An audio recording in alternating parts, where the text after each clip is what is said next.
बदलते दौर में बदला बहुत कुछ।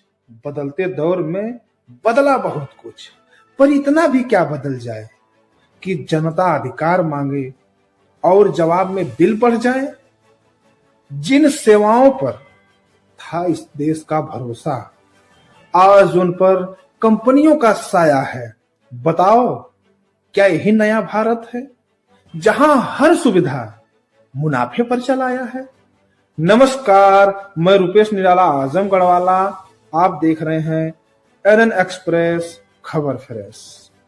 आज की इस विशेष रिपोर्ट में एक बड़ा सवाल है, निजीकरण।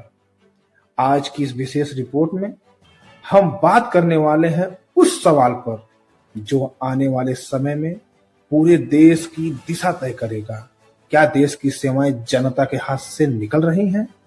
क्या भारत का निजीकरण जनता को राहत दे रहा है या नई मुसीबतें खड़ी कर रहा है?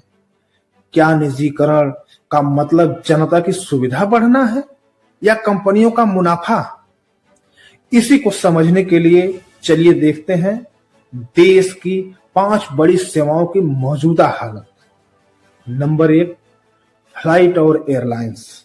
नंबर 2, बिजली। नंबर 3, ट्रेन और railway. Number 4, mobile company. Number 5, port यानी बंदरगाह। सवाल नंबर 1, फ्लाइट और एयरलाइंस की हालत। जैसा कि आप लोग देख रहे हैं, अभी देश में फ्लाइट की क्या हालत है। सब अपनी मनमानी कर रहे हैं, सरकार को भी झुकना पड़ रहा है। तो आगे सरकार क्या करेगी? क्या आकाश हमेशा के लिए निजी कंपनियों के भरोसे रहेगा? दोस्तों, पिछले कुछ महीनों में, कुछ दिनों में आप लगातार सुन रहे हैं सैकड़ों की संख्या में फ्लाइट रद्द हो रही है। फ्लाइट में टेक्निकल खराबी हो रही है, मिड एयर इमरजेंसी हो रही है, एयरपोर्ट पर घंटों की देरी हो रही है, टिकट महंगी हो रही हैं, सुविधाएं कम होती जा रही हैं। कई एयरलाइंस तो दिवालिया होने की कगार पर है और कितने हो भी चुके हैं। इन सबके बीच सवाल तो उठता है, क्या निजीकरण की वजह से सुरक्षा पर असर पड़ेगा? निजी एयरलाइंस का फोकस अब सिर्फ और सिर्फ मुनाफा है। क्या इसी चक्कर में मेंटेनेंस में कटौती की जा रही है? क्या स्टाफ की कमी जैसे pilots, crew members, engineers flight safety को खतरे में डाल रहे हैं? सरकार को इन सवालों का जवाब देना होगा, क्योंकि फ्लाइट कोई बस या ऑटो नहीं। 30,000 35,000 फीट ऊपर जिंदगी दांव पर लगी होती है। अब आते हैं सवाल नंबर 2, बिजली। बिजली जिसे निजी कंपनियों ने महंगा कर दिया है। देश की कई राज्यों में बिजली धीरे धीरे निजी हाथों में जा रही है। निजी कंपनियों का नियम साफ होता है, सिर्फ और सिर्फ मुनाफा। इसी के कारण कई राज्यों में यह दिख रहा है, बिजली बिल लगातार महंगा होते जा रहे हैं, फिक्स चार्ज बढ़ता जा रहा है, लेट फीस बढ़ती जा रही है, मामूली गलती पर कनेक्शन काट दिया जाता है, अपनी मर्जी के दर, अपनी मर्जी की शर्तें रखी जा रही हैं। तो क्या आने वाले समय में जनता के हाथ से बिजली जैसा अधिकार भी छीन लिया जाएगा? और अगर निजी कंपनियां मनमानी करें तो जनता कहां जाएगी? सरकार से हमारा सादा सवाल है, बिजली पर निजीकरण का कानून कितना सख्त है और कौन निगरानी करता है? सवाल नंबर 3, ट्रेन और रेलवे। क्या पटरियों पर भी हमेशा के लिए निजी कब्जा होगा? रेलवे भारत की रीढ़ है, लेकिन पिछले कुछ वर्षों में धीरे धीरे ट्रेन, स्टेशन, ट्रैक सेवाएं, कैटरिंग, मेंटेनेंस सब प्राइवेट कंपनियों को दिए जा रहे हैं या दिए गए हैं। इसका नतीजा क्या निकल रहा है? ट्रेन का टिकट महंगा होता जा रहा है, प्लेटफॉर्म टिकट महंगा होता जा रहा है, स्टेशन पर सब कुछ महंगा होता जा रहा है, कैटरिंग का खाना, सुविधाएं दिन के दिन ढीली होती जा रही हैं। प्राइवेट कंपनियों की मनमानी बढ़ती जा रही है। तो सवाल यह है कि रेलवे का निजीकरण आम आदमी की जेब पर चालान है? और आगे अगर पूरा रेलवे निजी हाथों में आ गया तो क्या आम आदमी ट्रेन में सफर कर भी पाएगा?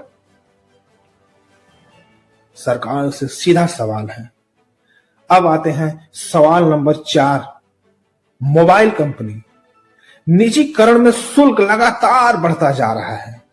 जैसे फोन सिम जो हर आदमी की जरूरत है, अब सिर्फ प्राइवेट कंपनियों के हाथों में है। परिणाम क्या है?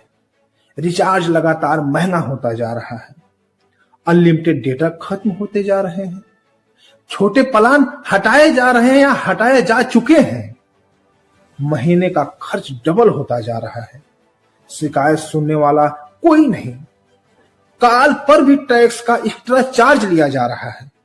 यानी कंपनी जब चाहे तब ग्राहक की जेब पर सीधा वार कर सकती है।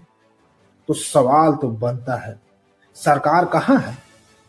कौन रोक रहा है इन सब के मनमानी को? सवाल नंबर 5। पोर्ट यानी बंदरगाह। आज देश में पोर्ट के जरिए, कंटेनरों के जरिए कच्चा तेल और जरूरी सामान आयात होता है। यानी पेट्रोल, डीजल, गैस, मशीनें, खाद, दवाइयां, सब कुछ इसी सिस्टम से देश तक पहुंचता है। अब सवाल यह है, अगर आने वाले समय में अगर पोर्ट पूरी तरह से निजी हो गया, कहीं कहीं हुआ भी है, तो क्या इसका असर कच्चे तेल और जरूरी सामान की सप्लाई पर नहीं पड़ेगा? अगर सप्लाई पर असर पड़ेगा तो सीधा असर पड़ेगा पेट्रोल, डीजल के दाम पर, गैस के दाम पर, ट्रांसपोर्ट पर और आखिर में हर आम आदमी की जेब पर। यानी आपकी जेब पर, हमारी जेब पर। आज अगर फ्लाइट की हालत बिगड़ सकती है तो कल पोर्ट के जरिए आने वाला कच्चा तेल और जरूरी सामान देश के लिए एक बड़ी चुनौती बन सकता है। क्या हर चीज का निजीकरण जरूरी था या है? निजीकरण का मतलब अगर सिर्फ इतना है कि देश की सेवाएं महंगी होती जाएं, कंपनी मनमानी करे, जनता मजबूर हो जाए, सरकार हाथ खड़े कर दे, तो यह निजीकरण विकास नहीं, यह जनता पर बोझ है। सरकार का काम जनता को सुरक्षा देना है, ना कि हर चीज को निजी कंपनियों के हवाले कर देना। आज एनएन एक्सप्रेस सरकार से सीधा ये 7 सवाल पूछता है।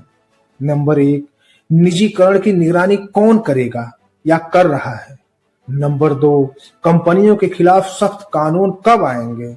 नंबर 3, फ्लाइट एयरपोर्ट की तकनीकी सुरक्षा कौन सुनिश्चित करेगा?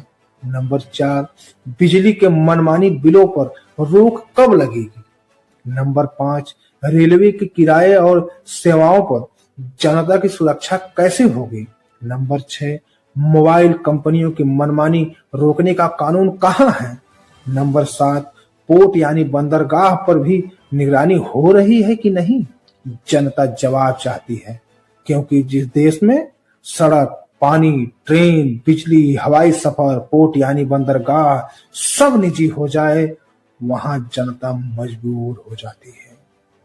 एनएन एक्सप्रेस की मांग साफ है, निजी कंपनियों पर कड़ी पॉलिसी होनी चाहिए, सुरक्षा मानकों का पालन अनिवार्य होना चाहिए, मुनाफाखोरी पर जुर्माना होना चाहिए, मेंटेनेंस में कटौती पर लाइसेंस रद्द होना चाहिए, बिजली, ट्रेन, फ्लाइट पर सरकारी नियंत्रण होना चाहिए, मोबाइल रिचार्ज दरों की सरकारी सीमा होनी चाहिए, पोर्ट यानी बंदरगाह पर भी सख्त कानून होना चाहिए, जनता की शिकायत सुनने के लिए स्वतंत्र आयोग होना चाहिए। जब तक ये नहीं होगा, जनता का शोषण चलता रहेगा। मैं रुपेश निराला, आजमगढ़ वाला, आप देख रहे थे एनएन एक्सप्रेस। निजीकरण पर आपकी क्या राय है? कमेंट में लिखिए और देश की सच्ची खबरों के लिए चैनल को सब्सक्राइब करिए, वीडियो को लाइक करिए और शेयर जरूर करिएगा। बहुत बहुत धन्यवाद, शुक्रिया।